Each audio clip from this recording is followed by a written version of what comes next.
नमस्ते दोस्तों, कैसे हैं आप सब? उम्मीद है आप सब बढ़िया होंगे। आज हम रेलवे ग्रुप डी का जो एग्ज़ाम होने वाला है 2025 में, उनका मोस्ट वीवीआई क्वेश्चन करने वाले हैं, जो कि जनरल अवेयरनेस सामान्य अध्ययन का होगा, जिसमें आपको बताए थे कि हम कुल मॉडल सेट जो है 20 करने वाले हैं। आज हमारा डे 4 है, तो सेशन के अंत तक बने रहिए और कॉपी पेन के साथ आप बैठिए। आप देखिए कि 25 क्वेश्चन में से आपका कितना क्वेश्चन सही होता है। ठीक है, बढ़ते हैं अपने क्वेश्चन की तरफ। क्वेश्चन हमारा पहला जो क्वेश्चन है, बोल रहा है सकल घरेलू उत्पाद जीडीपी को कुल मूल्य के रूप में परिभाषित किया जाता है, यानी कि किस मूल्य के रूप में परिभाषित किया जाता है। हमारा जो ऑप्शन है, एक वर्ष में अर्थव्यवस्था में उत्पादित वस्तुओं, एक साल में अर्थव्यवस्था में उपभोग की जाने वाली वस्तुओं और सेवाओं। तीसरा ऑप्शन है, एक वर्ष में अर्थव्यवस्था में उत्पादित अंतिम वस्तु। और डी नंबर है, एक साल में अर्थव्यवस्था में उत्पादित अंतिम वस्तु और सेवाओं। तो बताइए राइट आंसर क्या होगा? राइट आंसर जो है हमारा एक का ऑप्शन नंबर डी होने वाला है, जो एक साल में अर्थव्यवस्था में उत्पादित अंतिम वस्तु और सेवाएं होंगे। यहाँ तक बात समझ में आ गया? बढ़ते हैं क्वेश्चन नंबर 2 की तरफ। क्वेश्चन नंबर 2 है, कई बार हम वित्तीय समाचार पत्र में जीडीपी शब्द को पढ़ते हैं, इसका पूर्ण रूप क्या है? कई बार आप समाचार पत्र देखते होंगे, उसमें लिखा रहता है ना जीडीपी। वो जीडीपी शब्द का प्रयोग किस रूप में होता है, उसका पूर्ण रूप क्या है? ऑप्शन है, सकल घरेलू उत्पाद, सकल डिपॉजिटरी उत्पाद, वैश्विक घरेलू पास, और डी है वैश्विक डिपॉजिटरी भुगतान। तो कई बार जो जीडीपी का पूर्ण रूप है, राधे वो राधे। हमारा है सकल घरेलू उत्पाद। ऑप्शन नंबर ए है, सकल घरेलू उत्पाद को हम जीडीपी के नाम से भी जानते हैं। क्वेश्चन नंबर 3 नीली क्रांति से संबंधित है। नीली क्रांति से क्या संबंधित है? मछली उत्पादन, खाद्यान्न उत्पादन, तिलहन उत्पादन, दुग्ध उत्पादन। अब नीली क्रांति से कौन सा संबंधित है? तो मछली उत्पादन जो है वह नीली क्रांति से संबंधित है। क्वेश्चन नंबर 3 की तरफ बढ़ते हैं। क्वेश्चन नंबर हमारा 4 क्या बोल रहा है?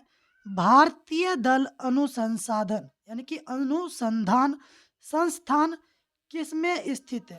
अब भारतीय दल अनुसंधान जो है वो कौन से स्थान पर स्थित है?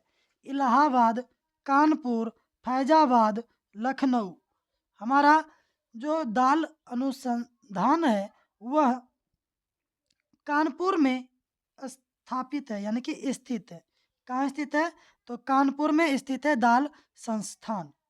क्वेश्चन नंबर 5 की तरफ बढ़ते हैं। क्वेश्चन नंबर 5 हमारा है, हरित क्रांति को प्रभावित यानी कि हरित क्रांति को प्रवाह सबसे अधिक डैश के रूप में यानी कि उत्पादन पर हुआ है, यानी कि हरित क्रांति का जो प्रवाह है सबसे अधिक कौन से उत्पादन पर हुआ है?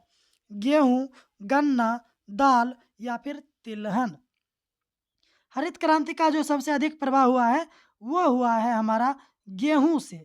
किससे हुआ है? गेहूं से। हमारा ऑप्शन ए राइट आंसर होने वाला है। हरित क्रांति का प्रभाव सबसे अधिक गेहूं के उत्पादन पर हुआ है। ठीक है, क्वेश्चन नंबर 5 तक बताइए। क्वेश्चन नंबर 5 तक आपका कितना क्वेश्चन सही हुआ है? क्वेश्चन नंबर 5 तक आपका कुल कितना क्वेश्चन सही हुआ है? और जिन्होंने अभी तक मॉडल सेट 1, 2, 3 कंप्लीट नहीं किए हैं, तो वो जाकर चैनल पर विजिट करिए और मॉडल सेट 1, 2, 3 करिए। और ये जो बैच हमारा है वो एनटीपीसी, रेलवे ग्रुप डी, चाहे वो एसएससी का ही क्यों ना हो, जनरल जीके, जीके सभी में लगभग सेम आता है। तो आप याद रखिएगा कि आप कोई भी एग्ज़ाम दें, उनसे रिलेटेड अदर एग्ज़ाम का भी क्वेश्चन आपको लगाना चाहिए। अगर वीडियो पसंद आता है तो चैनल को सब्सक्राइब करें, बेल आइकन को ऑल पर कर लीजिए, ताकि जब भी हमारा नोटिफिकेशन आपके पास पहुंचे तो जल्द से जल्द आप सेशन में जुड़ सकें। ठीक है, बढ़ते हैं क्वेश्चन नंबर 6 की तरफ। क्वेश्चन नंबर 6 है, लाल लिटमस पेपर बिल यानी कि लाल लिटमस पेपर जो है विलयन में नीले रंग में बदल जाता है। किसके कारण नीले रंग में बदलता है? जो हमारा लाल लिटमस पत्र है वो किसके कारण बदलता है? क्षारक, अम्ल, लवण या फिर इनमें से कोई नहीं। लाल लिटमस पेपर जो है वो क्षारक के कारण, ऑप्शन नंबर ए जो है, क्षारक के कारण विलयन में जैसे ही उनको हम मिलाते हैं तो वो नीले रंग में बदल जाता है। यहाँ तक समझ में आ गया? आगे बढ़े, कमेंट बॉक्स में यस कमेंट करिए। बढ़ते हैं 7 नंबर। क्षारक वह पदार्थ है जो, क्षारक कौन सा पदार्थ है? इलेक्ट्रॉन को दान करता है, प्रोटॉन स्वीकार करता है, पानी में OH माइनस आयन देते हैं, या फिर सभी विकल्प हमारा सही है। तो बताइए क्षारक कौन सा पदार्थ है? क्षारक जो हमारा इलेक्ट्रॉन को भी दान करता है, प्रोटॉन जो आता है इनके पास उनको स्वीकार भी करता है, पानी में जो OH रहता है माइनस यानी कि माइनस धन आयन जो रहता है उन्हें भी यह क्या कर लेते हैं? ग्रहण करते हैं। तो अर्थात हमारा जो विकल्प नंबर डी है वो सही है। बढ़ते हैं क्वेश्चन नंबर 7 की तरफ। Question number 8। नीला लिटमस पेपर डैश के घोल में लाल रंग में परिवर्तन हो जाता है। अब नीला लिटमस पत्र जो है वह किसके घोल में जाकर वो लाल रंग में बदल जाता है? तो हमारा जो ऑप्शन है अम्ल, क्षारक यानी कि क्षार, अल्क अल्कली यानी कि अल्कली को हम क्षार के रूप में भी जानते हैं, और डी है हमारा लवण। अब बताइए 8 नंबर में जो हमारा नीला लिटमस पत्र है उसे किस में हम मिलाएंगे कि वो लाल रंग में परिवर्तित हो जाएगा? तो अम्ल में मिलाने के बाद नीला लिटमस पत्र जो है वो लाल में बदल जाता है। क्लियर? बढ़ते हैं क्वेश्चन नंबर 9 की तरफ। Question number 9। अम्ल वह पदार्थ है, अम्ल कौन सा पदार्थ है जो, ऑप्शन है हमारा, एक प्रोटॉन दान करता है, एक इलेक्ट्रॉन स्वीकार करता है, पानी में हाइड्रोजन प्लस, एच का मतलब होता है हाइड्रोजन, हाइड्रोजन प्लस देता है, या फिर हमारा सभी विकल्प सही है। अम्ल का कार्य क्या है? अम्ल वह पदार्थ है जो एक प्रोटॉन को भी हमें क्या करता है? दान में देता है, इलेक्ट्रॉन को भी स्वीकार करता है, उसके बाद पानी में H प्लस यानी कि हाइड्रोजन प्लस भी देता है। अर्थात हमारा विकल्प नंबर डी सही है। यानी कि प्रोटॉन दान करेगा, इलेक्ट्रॉन स्वीकार करेगा और हाइड्रोजन प्लस भी देता है। इनसे पहले जो हम क्वेश्चन किए थे उसमें क्या था? क्षारक के बारे में। क्षारक भी क्या करता है? तो इलेक्ट्रॉन को दान करता है, प्रोटॉन को स्वीकार करता है, पानी में लेकिन माइनस आयन देता है। और यहाँ पर हमारा अम्ल था। अम्ल क्या है? तो अम्ल वह पदार्थ है जो एक प्रोटॉन दान करता है, इलेक्ट्रॉन स्वीकार करता है, पानी में हाइड्रोजन प्लस देता है। 9 नंबर तक हो गया। अब बढ़ते हैं क्वेश्चन नंबर 10 की तरफ। टार्टरिक अम्ल से प्राप्त किया जाता है, टार्टरिक अम्ल से क्या प्राप्त किया जाता है? सेब, खट्टे फल, अंगूर, टमाटर। बताइए बाबू लोग क्या होगा?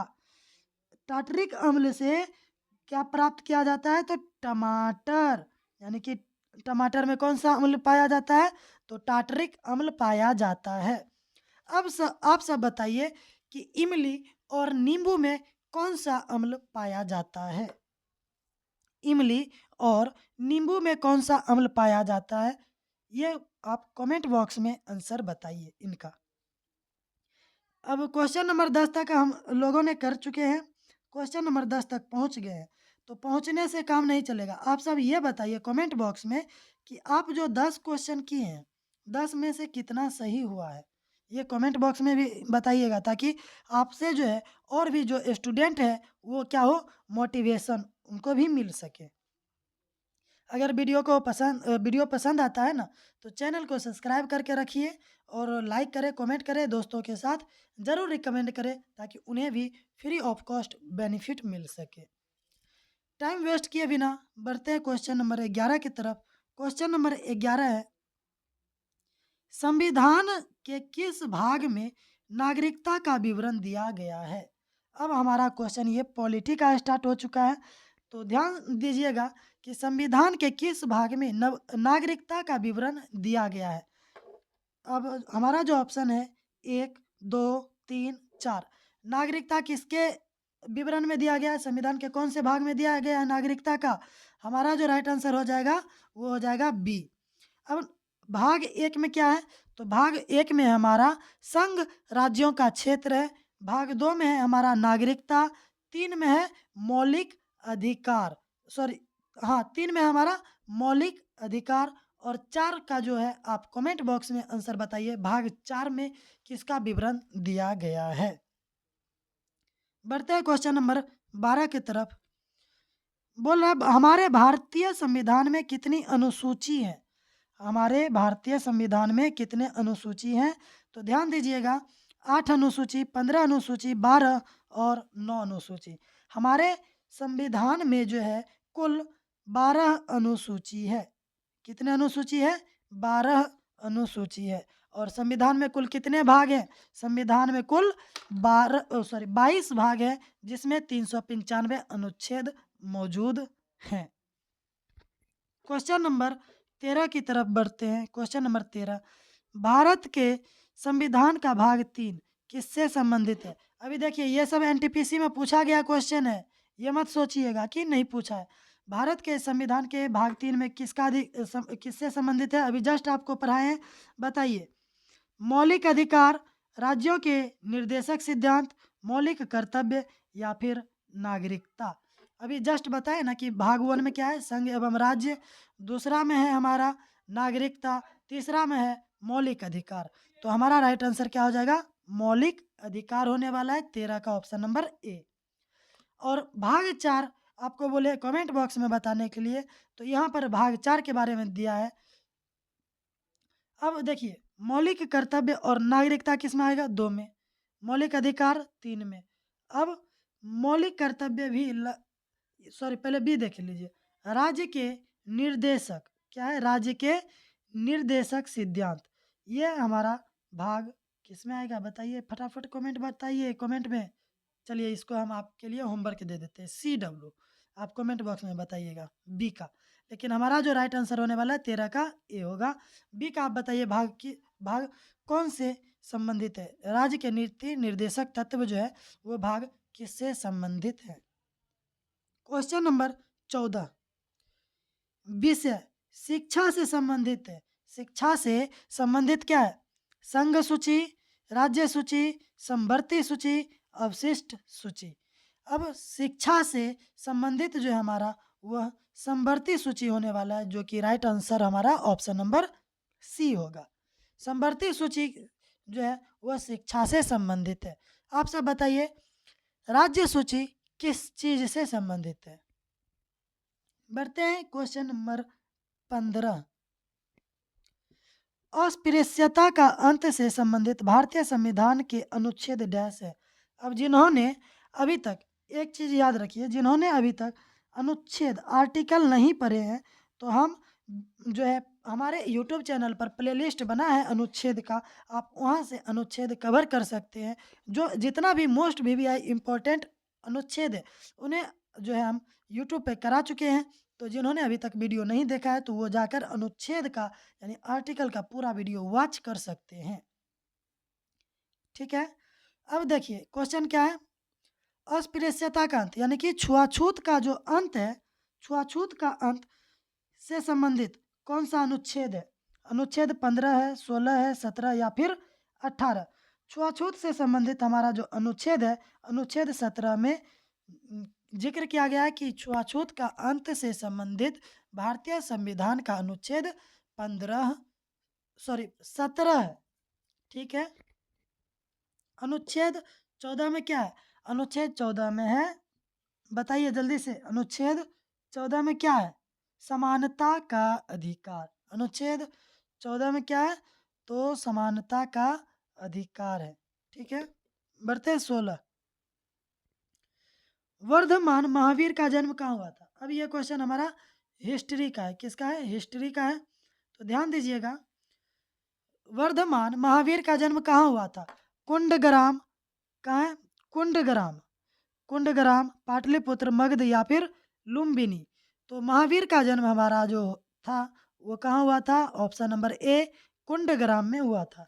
याद रखिएगा कि महावीर का जन्म कहाँ हुआ था? तो कुंडग्राम में हुआ था। ठीक है, बढ़ते हैं क्वेश्चन नंबर 17। तीसरा बौद्ध परिषद कहाँ आयोजित किया गया था? तीसरा बौद्ध परिषद कहाँ आयोजित किया गया था? हमारा ऑप्शन है वतस, वतस, पाटलिपुत्र, कौसम्बी यानी कि कौसाम्बी, कश्मीर। तीसरा बौद्ध परिषद जो है कहाँ आयोजित किया गया था? तो पाटलिपुत्र में आयोजित किया गया था। Option number B. तीसरा याद रखिएगा, तीसरा बौद्ध परिषद कहाँ आयोजित किया गया था? पाटलिपुत्र में आयोजित किया गया था। वीडियो के अंत तक जरूर बने रहिए। Question number 18। पार्श्वनाथ से संबंधित होने के कारण निम्नलिखित में से किस स्थान को जैन सिद्ध क्षेत्र माना जाता है? पार्श्वनाथ से संबंधित होने के कारण निम्नलिखित में से किस स्थान को जैन सिद्ध क्षेत्र माना जाता है? हमारा ऑप्शन है चंपा, पावा, सामंत शिखर और डी है उज्जयंता। राइट आंसर हमारा जो है सी होने वाला है। सामंत शिखर को जैन सिद्ध क्षेत्र माना जाता है। यहाँ तक बात समझ में आ गया। बढ़ते हैं क्वेश्चन नंबर 19 की तरफ। महान धार्मिक आयोजन यानी कि महान धार्मिक आयोजन महामस्तकाभिषेक निम्नलिखित में से किसके साथ जुड़ा है और किसके लिए किया गया था? हमारा जो ऑप्शन है बाहुबली, बाहुबली, बुद्ध, महावीर, नटराज। राइट आंसर हमारा क्या होगा? बाहुबली के लिए यह किया गया था। अब देखिए बाहुबली फिल्म का आ गया रोल यहाँ पर। किसका आ गया रोल? फिल्म का रोल आ गया। तो ध्यान दीजिएगा कि महान धार्मिक आयोजन महामस्तिक यानी कि महामस्तकाभिषेक यानी कि उनका जो अभिषेक किया गया था वो निम्नलिखित में से किसके साथ जुड़ा है और किसके लिए किया गया था? तो बाहुबली के लिए किया गया था। बढ़ते हैं क्वेश्चन नंबर 20 की तरफ। क्वेश्चन नंबर 20 है प्रथम बौद्ध परिषद का आयोजन निम्नलिखित में से किस शहर में हुआ था? अब प्रथम बौद्ध परिषद का आयोजन कौन से शहर में हुआ था? नालंदा, गया, राजगिरी जिसे हम राजगीर बोलते हैं। उसके बाद है बोध गया। गया है फिर बोध गया है। तो देखिए ध्यान से यहाँ पर क्वेश्चन फंसाने के लिए दिया गया है। प्रथम बौद्ध परिषद का जो आयोजन हुआ था वो कौन से शहर में किया गया था? हमारा जो राइट आंसर होगा सी यानी कि राजगिरी में किया गया था। कहाँ? राजगिरी जिसे हम राजगीर के नाम से जानते हैं। राइट आंसर हमारा सी होने वाला है। राजगीर में जो है प्रथम बौद्ध परिषद का आयोजन किया गया था। इससे आगे बढ़ने से पहले आप सबसे जानकारी लेना है कि बताइए आप सबका जो है अभी तक कुल 20 प्रश्न किए हैं। 20 में से कितना क्वेश्चन आपका यानी कि राइट हुआ यानी कि सही हुआ, ट्रू हुआ है? आप सब कमेंट बॉक्स में बताइए। और अगर वीडियो पसंद आता है ना तो चैनल को आगे तक यानी कि सपोर्ट करिए, अपने दोस्तों के साथ शेयर करिए, लाइक करिए, कमेंट करिए। और बता दें हमारे चैनल पर मैथ रीजनिंग का भी ट्रिक दिए हैं जो अल्फ़ाबेट याद करने का विथ इमेज के साथ आप एक क्लास में जो है उन वो सब सीख सकते हैं। आप ज़िंदगी में कभी नहीं भूलेंगे। नहीं है विश्वास तो आप एक बार विजिट करिए हमारे चैनल पे। वहाँ पर आपको प्लेलिस्ट बना है। आप प्लेलिस्ट में जाकर जो है देख सकते हैं। मैथ का प्रॉफिट लॉस आपको करवाए हैं। रैंकिंग चैप्टर में जो है रैंकिंग याद करवाए हैं। उसके बाद अनुच्छेद है और भी ढेर सारे एसएससी से रिलेटेड जितना भी एग्ज़ाम हुआ है एनालिसिस करवाए हैं। तो जितना भी प्लेलिस्ट है आपको जिसका ज़रूरत होगा यानी कि जो भी ज़रूरत है वो वीडियो आप देख सकते हैं और अपने दोस्तों के साथ भी शेयर कर सकते हैं। बढ़ते हैं क्वेश्चन नंबर 21 की तरफ। क्वेश्चन नंबर 21 है भारत के पूर्वी तट, एक मिनट, भारत के पूर्वी तट को डैश के रूप में जाना जाता है। भारत के जो पूर्वी तट है उसे यानी कि किस नाम से जानते हैं? पूर्वी पठार, बंगाल तट, कोरोमंडल तट, चक्रवात यानी कि चक्रवाती तट तट। हमारा जो राइट आंसर होगा वो हो जाएगा सी कोरोमंडल यानी कि कोरोमंडल तट भारत के पूर्वी तट के रूप में जाना जाता है। क्वेश्चन नंबर 22 की तरफ बढ़ते हैं। क्वेश्चन नंबर 22 है केरल के तट को डैश के नाम से जानते हैं। अब भारत के तट समझ गए, भारत के तट को किस नाम से जानते थे? तो कोरोमंडल तट के रूप में जानते थे, पूर्वी तट को। अब है केरल के तट को किस नाम से जानते हैं? हमारा जो ऑप्शन है कोकण तट, मालाबार तट, कोरोमंडल तट और केनरा तट। तो हमारा जो इसका राइट आंसर होगा बी हो जाएगा, को यानी कि मालाबार तट। केरल के तट को मालाबार तट कहते हैं। 23 नंबर का क्वेश्चन, हिमालय पर्वत यानी कि हिमालय पर्वत श्रेणी मोरदार पर्वत श्रेणी से बना हुआ है, जिसमें से सबसे पुराना श्रेणी कौन सा है? शिवालिका श्रेणी, निम्न हिमालय, धौलाधार और फिर है डी बृहत हिमालय श्रेणी। तो सबसे पुराना श्रेणी कौन सा है? तो बृहत हिमालय श्रेणी है, ऑप्शन नंबर डी। यहाँ तक बात समझ में आ गया। बढ़ते हैं क्वेश्चन नंबर तो 24 की तरफ। बोल रहा है कि पश्चिमी तट को उत्तरी भाग यानी कि पश्चिमी तट के उत्तरी भाग को डैश कहा जाता है। अब पश्चिम के जो तट है उसे हम किस नाम से जानते हैं? कोकण तट, कोरोमंडल तट, मालाबार तट, इनमें से कोई नहीं। अब हमारा राइट आंसर होगा कोकण तट। क्या हो जाएगा? कोकण तट। अब याद रखिएगा, भारत के पूर्वी तट को किस नाम से जानते हैं? भारत के पूर्वी तट को हम कोरोमंडल के नाम से जानते हैं। केरल के तट को हम मालाबार के नाम से जानते हैं, लेकिन पश्चिमी तट के उत्तरी भाग को हम कोकण तट के नाम से जानते हैं। बढ़ते हैं क्वेश्चन नंबर 25 की तरफ।